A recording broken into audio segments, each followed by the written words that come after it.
I will let the bankers worry about the economy. You'll forgive me if I don't think about monetary policy. The budget will balance itself. These are the actual words of the Prime Minister of Canada. Given his complete disinterest in managing the economy, no one should be surprised that GDP per person has declined in 8 of the last 9 quarters. Mr. Speaker, it's time for a common-sense Conservative Prime Minister who will fix the budget, fight inflation, restore the promise of Canada. When will the Prime Minister finally give Canadians a say and call a carbon tax election?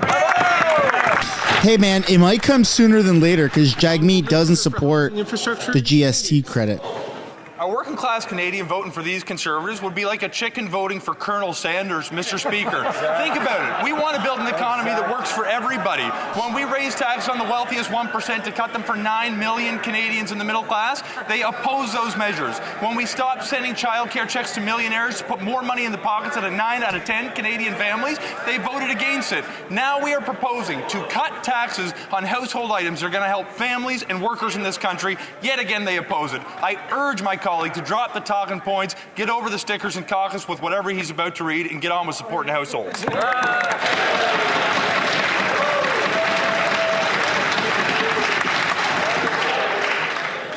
honourable member from Northumberland, Peterborough South.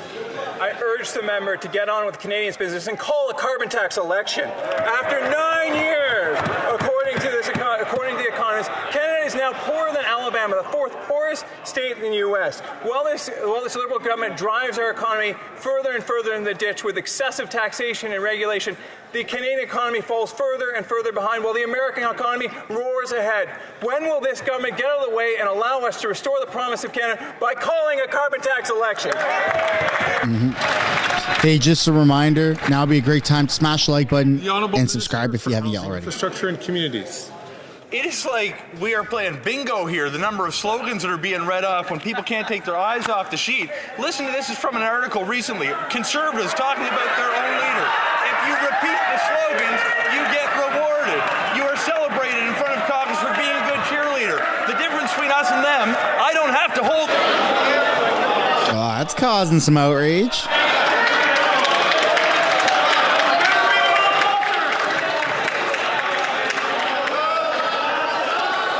Order! The Honourable Minister, start from the top this time, please. No interruptions. Mr. Speaker, the difference between the Liberals and Conservatives in question period, I don't need to have my notes in front of me to actually speak in the House. Mr. Speaker, they are being rewarded in caucus when they repeat the slogans in this House, not when they defend their communities at home. The honourable member won't even admit that his community would be better off receiving money for housing. He stands up and votes against measures once and twice and 3 times to deny tax breaks to families in his community. We are going to be here to support working families. I wish for once the Conservatives would join us.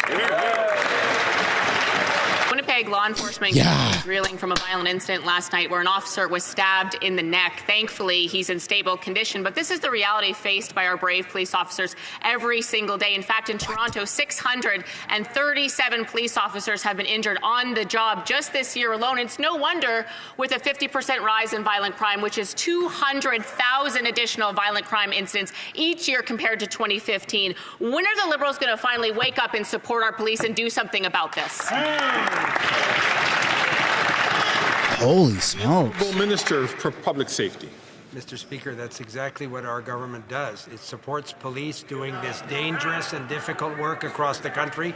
I was briefed on the incidents in Winnipeg. I share the honourable member's relief that the officer is expected to recover. Mr. Speaker, these are exactly the kind of incidents that should make all members of this House support in a nonpartisan way the important work that police forces do in every corner of the country. We've reversed Conservative cuts to border services and the RCMP.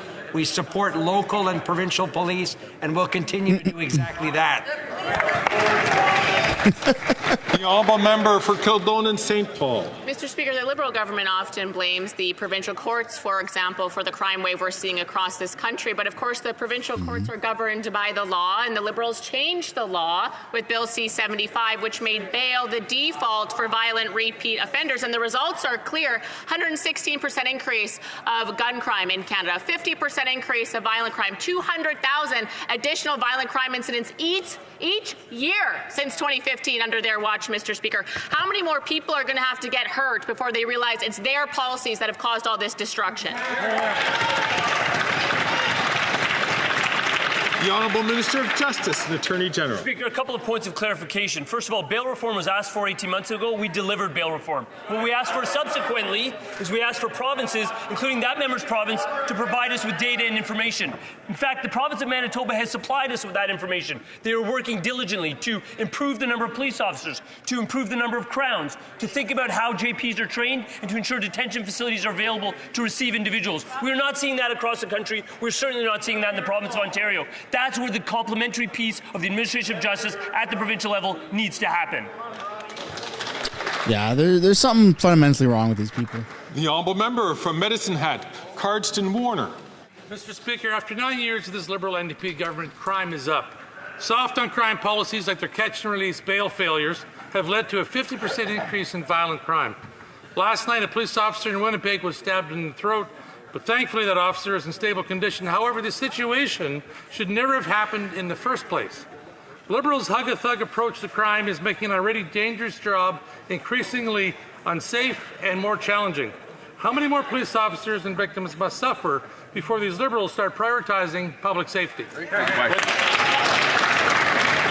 The Honourable Minister of Justice and Attorney General. I want to reiterate my support for what the Winnipeg police officers do and what every police officer does around this country to keep all of our communities safe. That's the first point. The second point that I want to reiterate is that we're actually seeing declining numbers of law enforcement officers in municipalities right around the country. I can speak most directly to my own town of Toronto. There are currently 700 fewer officers on the beat in Toronto than there were when the Minister of Defence was the Chief of Police. We need to ensure that municipalities and provinces are stepping up to complement the work we are doing with the criminal code to keep our communities safe. That means officers, that means crowns, that means JPs and detention facilities. On Saturday, the Journal de Montréal asked how Ottawa could hire 43% more public servants and still be so bad at serving its citizens. Imagine, despite hiring 110,000 civil servants, we've had a housing crisis and immigration is a mess, and it's even worse at the CRA. And the answer is that the Liberals spend their time creating new programs to interfere in health, housing, and so on. Do they realize that by meddling in Quebec's affairs, they've lost control of their own responsibilities? The Honourable Minister. The Honourable Minister. I appreciate the opportunity to talk about the vast improvement in government services that have taken place over the last year. We could start with passports. Service improvements have gone across the country, and that's despite the fact that 2 years ago we were delivering 3.4 million passports. This year we're delivering up to 5.7 million passports. You can now get 10-day passports in the territories. There's a new processing centre in BC, and soon you'll be able to get passports online, so you'll never have to wait in line again. Passports don't really mean anything anymore. The Honourable Member for Beauport-Limoilou. The Journal de Montréal doesn't even reveal the full extent of the federal bureaucratic fiasco, because while the public service has ballooned by 43%, the use of subcontractors has also exploded. In addition to a loss of control within its own bureaucracy, resulting in service breakdowns for citizens, there's also a loss of control outside the bureaucracy, resulting in scandals like ArriveCan. And there's never just one minister in charge.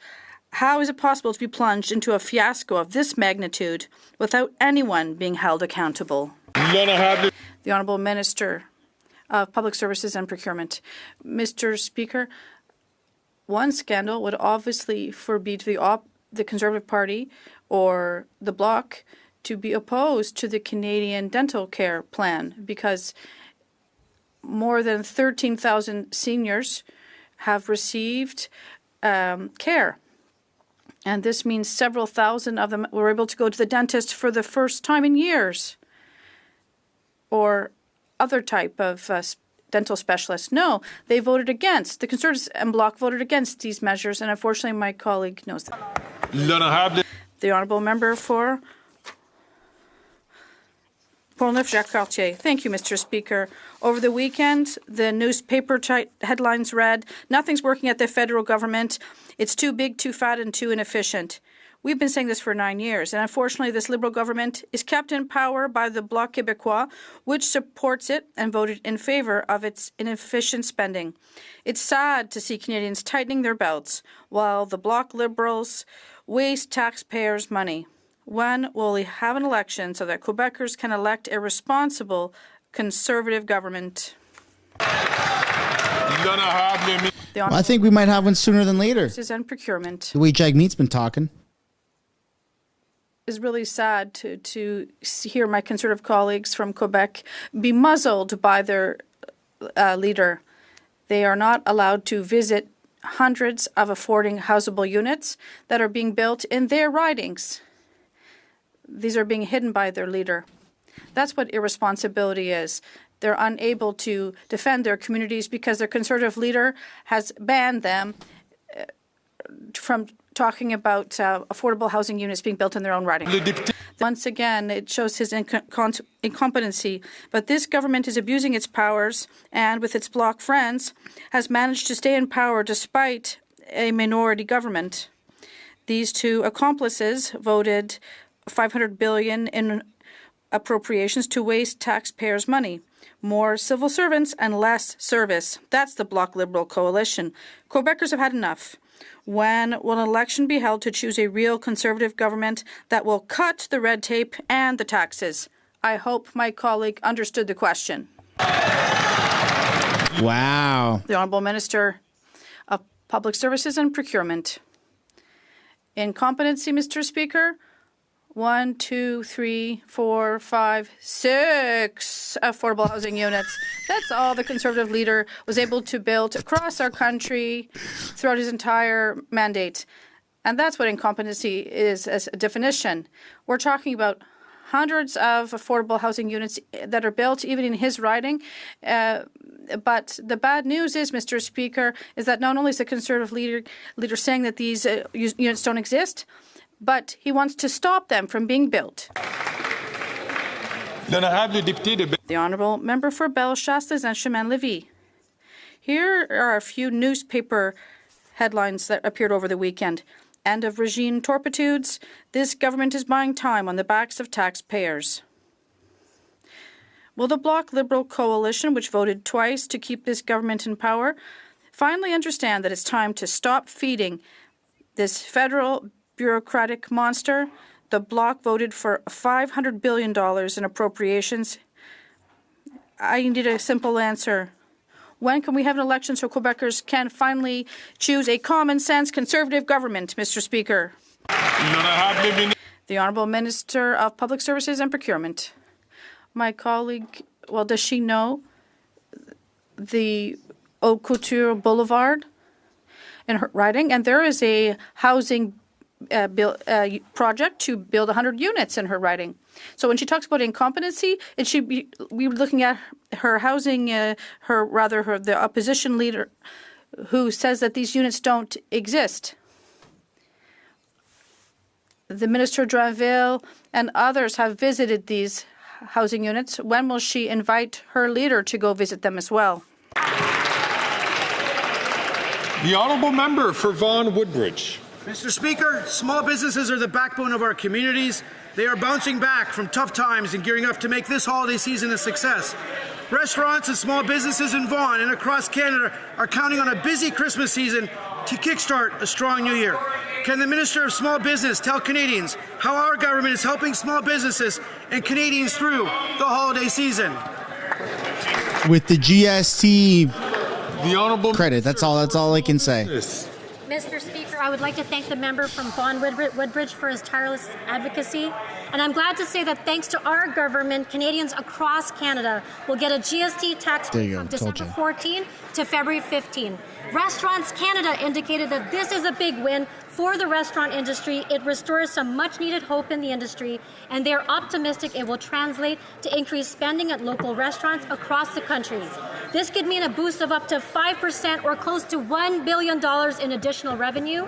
Mr. Speaker, this tax break helps restaurants and small businesses across the country, so let's support local, Mr. Speaker.